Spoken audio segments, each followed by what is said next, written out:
Most of the slaves in the South who were labeled as black were illiterate, but every so often there would be one who had developed the skill of reading. And this person, depending on their circumstance and character, could pose a serious threat to the institution of slavery. An example of this being Mr. Frederick Douglass himself, whose literacy skills contributed much to his escape from slavery. In his 1855 autobiography, My Bondage and My Freedom, Mr. Douglass documents his story on learning how to read and the negative consequences of him doing so.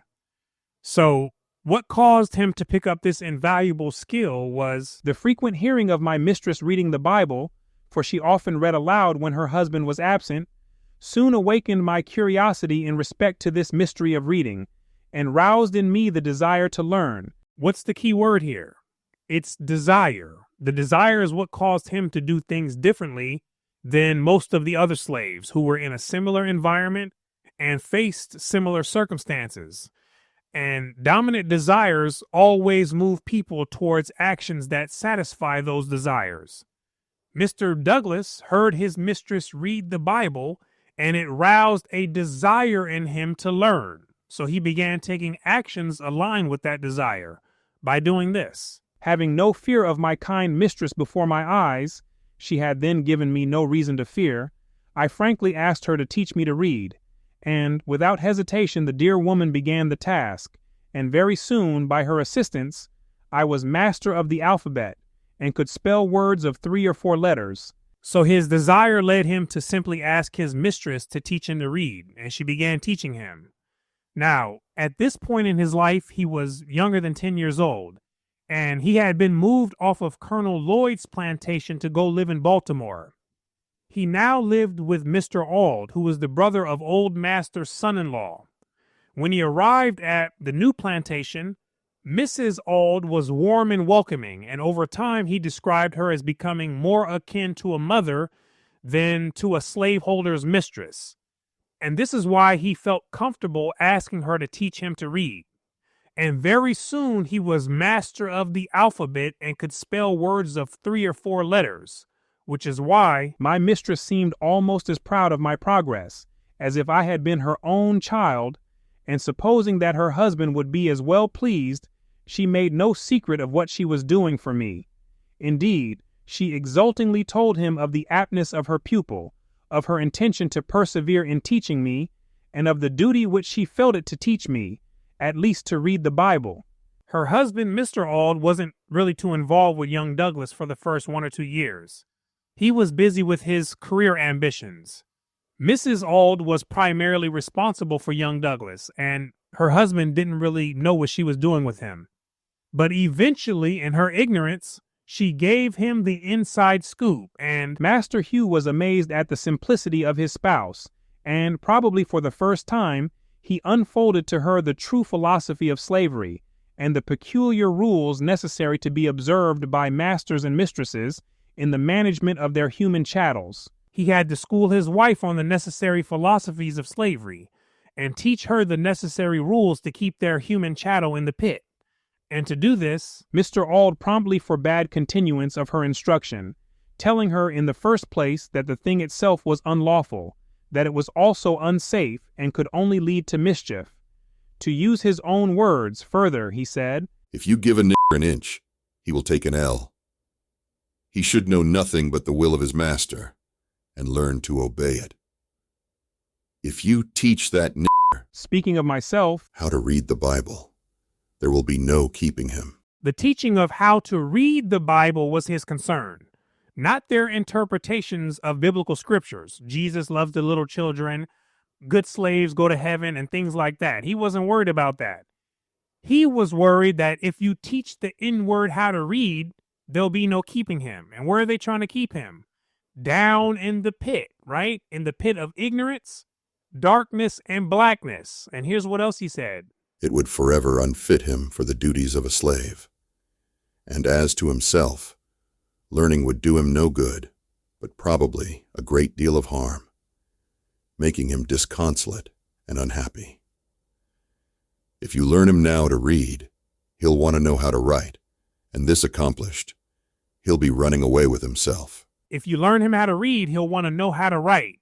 And then he'll keep learning and learning until he's autonomous, aware, and knowledgeable enough to be unfit for a slave, which is why slaves learning to read was unlawful and unsafe for the participants in the slave system. This is what the slave master understood. Pay attention. Such was the tenor of Master Hugh's oracular exposition of the true philosophy of training a human chattel, and it must be confessed that he very clearly comprehended the nature and the requirements of the relation of master and slave. His discourse was the first decidedly anti-slavery lecture to which it had been my lot to listen. Mrs. Auld evidently felt the force of his remarks, and, like an obedient wife, began to shape her course in the direction indicated by her husband. The effect of his words on me was neither slight nor transitory. His iron sentences, cold and harsh, sunk deep into my heart, and stirred up not only my feelings into a sort of rebellion, but awakened within me a slumbering train of vital thought. It was a new and special revelation, dispelling a painful mystery against which my youthful understanding had struggled, and struggled in vain, to wit, the white man's power to perpetuate the enslavement of the black man. He was young, trying to figure out how was it the white man was able to continuously enslave the black man, and here's what he figured out. Very well, thought I. Knowledge unfits a child to be a slave. Knowledge unfits a child to be a slave, which implies that ignorance is what keeps them slaves. And it was knowledge that the slaveholders unyieldingly sought to keep the slaves from receiving. I instinctively assented to the proposition, and from that moment I understood the direct pathway from slavery to freedom. This was just what I needed, and I got it at a time and from a source whence I least expected it. I was saddened at the thought of losing the assistance of my kind mistress, but the information so instantly derived to some extent compensated me for the loss I had sustained in this direction. Wise as Mr. Auld was, he evidently underrated my comprehension and had little idea of the use to which I was capable of putting the impressive lesson he was giving to his wife. He wanted me to be a slave. I had already voted against that on the home plantation of Colonel Lloyd. Remember, he was under the age of 10 before he left Colonel Lloyd's plantation, and he had already decided that he didn't want to be a slave.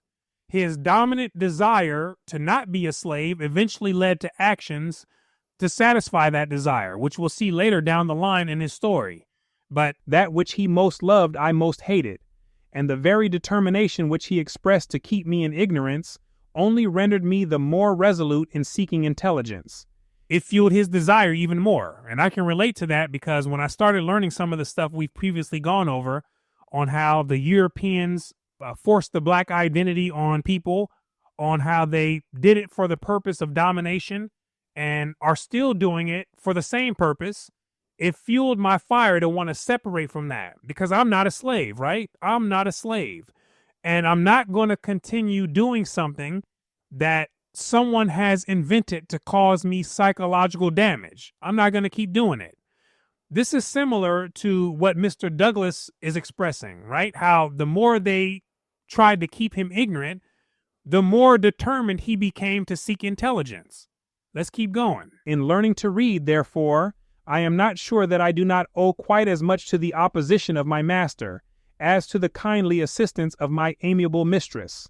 I acknowledge the benefit rendered me by the one and by the other, believing that but for my mistress I might have grown up in ignorance. Observe. In ceasing to instruct me, she must begin to justify herself to herself, and, once consenting to take sides in such a debate, she was riveted to her position. One needs very little knowledge of moral philosophy to see where my mistress now landed. She finally became even more violent in her opposition to my learning to read than was her husband himself. She was not satisfied with simply doing as well as her husband had commanded her, but seemed resolved to better his instruction. She realized that she had messed up by teaching him how to read. Now, Mr. Douglass mentions in his writing that he believed that he was to eventually be the property of her son Tommy.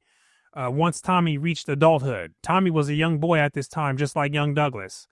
And I suppose she realized that she had messed up the family investment, right, from what she had did. And after her husband gave her the game and gave her the understanding, she went beyond and above his instruction, and that's why nothing appeared to make my poor mistress, after her turning toward the downward path, more angry than seeing me, seated in some nook or corner, quietly reading a book or a newspaper. I have had her rush at me with the utmost fury, and snatch from my hand such newspaper or book, with something of the wrath and consternation which a traitor might be supposed to feel on being discovered in a plot by some dangerous spy. Mrs. Auld was an apt woman, and the advice of her husband and her own experience soon demonstrated to her entire satisfaction that education and slavery are incompatible with each other. Education and the European/white 9.0 version of slavery were incompatible, because some slaves in the ancient world were well educated. But that system of slavery was much different than the system they applied to those they named blacks in America. This system was designed to completely destroy the mind and to wipe away any traces of humanity, and education was incompatible with doing that. And when this conviction was thoroughly established, I was most narrowly watched in all my movements. If I remained in a separate room from the family for any considerable length of time, I was sure to be suspected of having a book, and was at once called upon to give an account of myself. All this, however, was entirely too late. Uh-oh. The first and never to be retraced step had been taken. In teaching me the alphabet, in the days of her simplicity and kindness, my mistress had given me the inch, and now no ordinary precaution could prevent me from taking the L. Just like Mr. Auld had predicted, but it was too late now. And on top of that, he had a strong desire to learn. So it was over with. Nothing he can do, because he began climbing way too far out of the pit.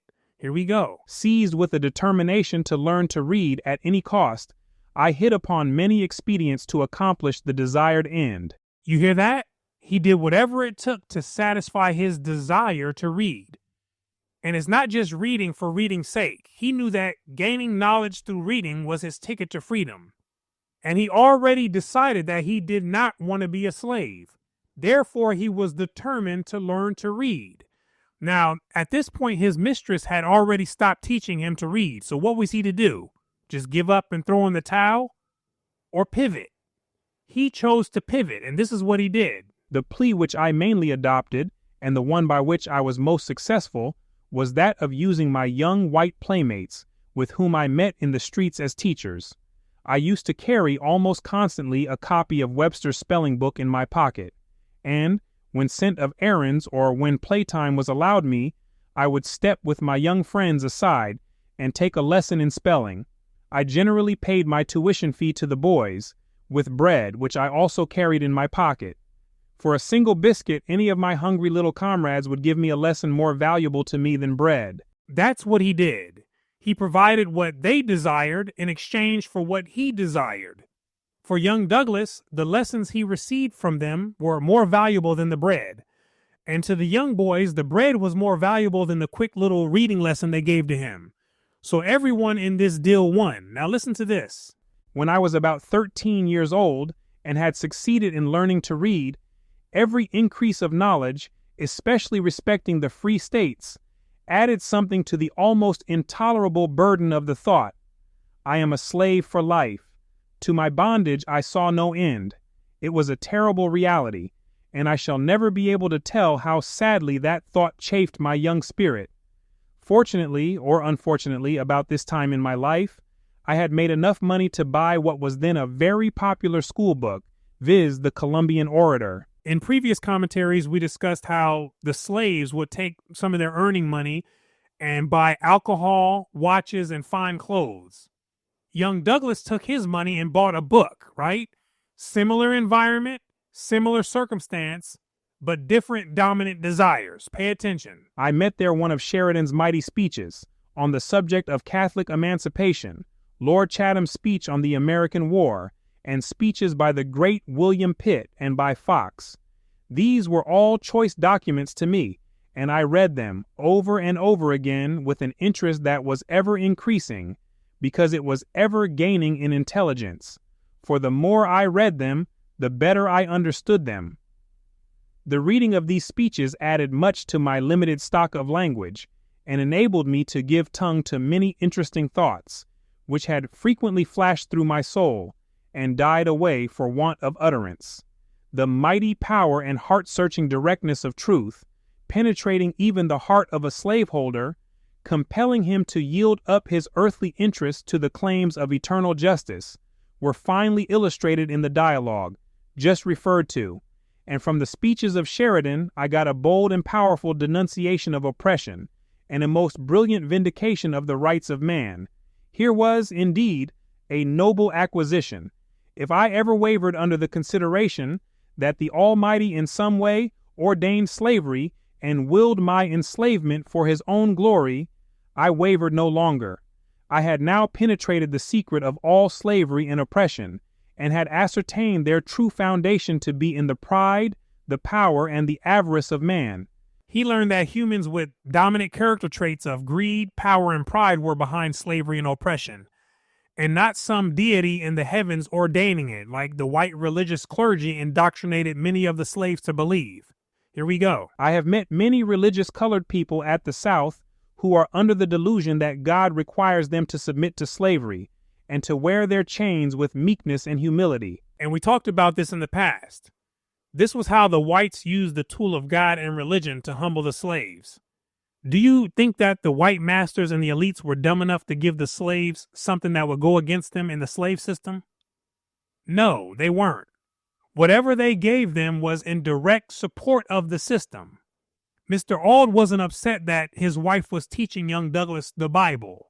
He was upset because she was teaching him how to read the Bible, which are two different things. Hallelujah and praise the Lord Jesus wasn't going to bring down the slave system. But a bunch of Negroes who could read surely would have, right? Which is why it was unlawful. They knew what they were doing. And what they did was get many religious colored people under the delusion that God required them to submit to slavery, like the ones that Mr. Douglass met. And here's what else he says. I could entertain no such nonsense as this, and I almost lost my patience when I found any colored man weak enough to believe such stuff. Which means that there were many colored folks who actually believed this. And they probably fought tooth and nail to defend it, because this is how they were brought up, this is how they were conditioned, and this is how they were indoctrinated. Mr. Douglass wasn't going for it. He figured out the game, and he nearly lost his patience when coming across any colored man who was weak enough to believe such stuff. Let's continue. Nevertheless, the increase of knowledge was attended with bitter as well as sweet results. The more I read, the more I was led to abhor and detest slavery and my enslavers. Slaveholders, thought I, are only a band of successful robbers who left their homes and went into Africa for the purpose of stealing and reducing my people to slavery. I loathed them as the meanest and the most wicked of men. As I read, behold, the very discontent so graphically predicted by Master Hugh had already come upon me. I was no longer the light-hearted, gleesome boy full of mirth and play, as when I landed first at Baltimore. Knowledge had come, light had penetrated the moral dungeon where I dwelt, and behold, there lay the bloody whip for my back. And here was the iron chain, and my good kind master. He was the author of my situation. The revelation haunted me, stung me, and made me gloomy and miserable. As I writhed under the sting and torment of this knowledge, I almost envied my fellow slaves their stupid contentment. This knowledge opened my eyes to the horrible pit, and revealed the teeth of the frightful dragon that was ready to pounce upon me. But it opened no way for my escape. With knowledge, he realized that he was in the pit, that he was locked down in the dungeon. When he lifted up his eyes, he realized that he was in hell, which is why he said that he almost envied his fellow slaves, because they were ignorant, right? And they were content in this ignorance. And now that his eyes were open and that he became aware, he found himself in a state of suffering and misery because he couldn't see a direct way to escape from the situation. And at this time, it had not yet come his time to escape. He still had many more trials and tribulations to endure as a slave, and many more vile acts to witness, like the slave owner who whipped and starved her slaves for the fun of it. We're going to hear about that in the next commentary. But for now, I want to thank you for watching until the end of this commentary. My name is Brooklyn St. Michael, and I'll see you in the free world